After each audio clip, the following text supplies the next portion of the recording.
pour jàkkaarloo ak Macky Sall à partir du 2 avril le 3 avril Macky Sall mënatuñu ko considérer comme le président de la République du Sénégal et ça encore une fois li ñu jàpp mooy élection dafa war a am le 25 moom le coordonnateur bu F24 wax mais dima wax ne man élection buy am le 25 ñëpp dañ ciy bokk parce qu'aujourd'hui dafa am recalé conseil constitutionnel am recalé yu Macky Sall ñëpp ay recalé lañ li am solo mooy le monstre que nous avons en face de nous l'adversaire que nous avons naka la ñu war a boolee doole yi pour jàkkaarloog benn adversaire bi fi nekk ki nga xam ne tey dafa taxaw pour toroxal Sénégal ki nga xam ne tey dafa taxaw pour delloo ginnaaw démocratie Sénégal vous avez aujourd'hui la lourde responsabilité yéen ñëpp ku ci nekk jug taxaw takk ndiggam pour que lii ñu jàkkaar loolu ñu mën ko def et loolu nag day ànd ak booloo wax naa ko léegi bi ma jëlee kàddu mënuñu nekk ci opposition bi ñu nekk ci opposition bi di saagante ak di xarabante ku nekk bëgg a tam sa morom dëmm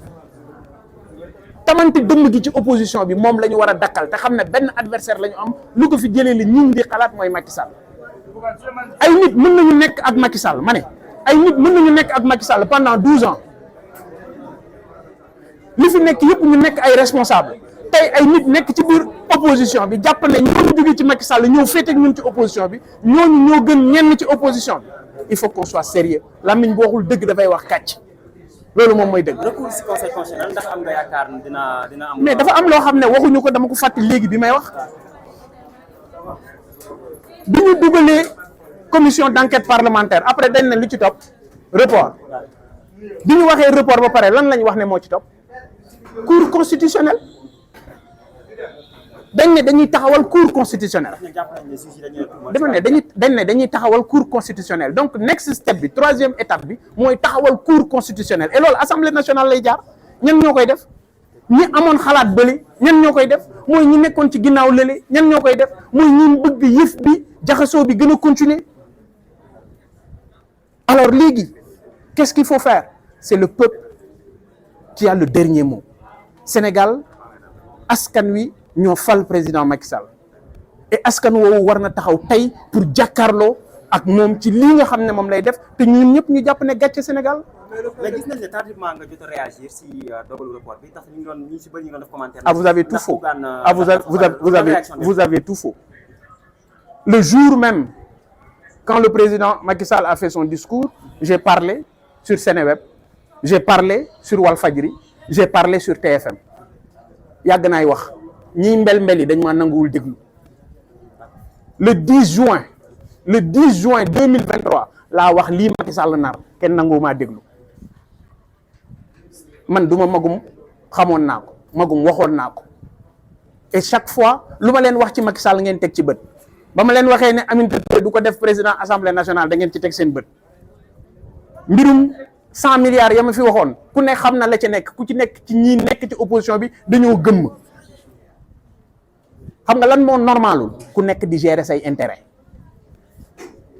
man maa ëpp intérêt ñoom ñëpp moi je suis un chef d'entreprise mu wóor ma ne li ma def ci Sénégal bari na ci ñoom ñoo xam ne boo ko doon xaaj sur 100 kenn ci ñoom defu ko ma amoon raison yu bari ma gis lu bari jàkkaarloog lu bari bañ lu bari di xeex lu bari donc nañu xam raison garder benn adversaire moo fi am c'est Macky Sall opposition mënuñu ñëw taxaw di xool di seppi ñi àndoon ak Macky Sall depuis 12 ans tey ñu bëgg leen teg ci kanamu nit ñi naan ñoom ñoo baax mais ñun ñu doon xeex ci opposition bi ñu naan non nañ leen xoolaat parce que seeni mbir leerul il faut qu'on soit sérieux. Qu'est-ce que vous comptez faire réellement? Parce que le problème bi mooy rek les conseils constitutionnels moom c'est déjà définitif. non man d'accord ma loolu man dama d'accord ne élection dafa war a am le 25 kenn waru ko pousse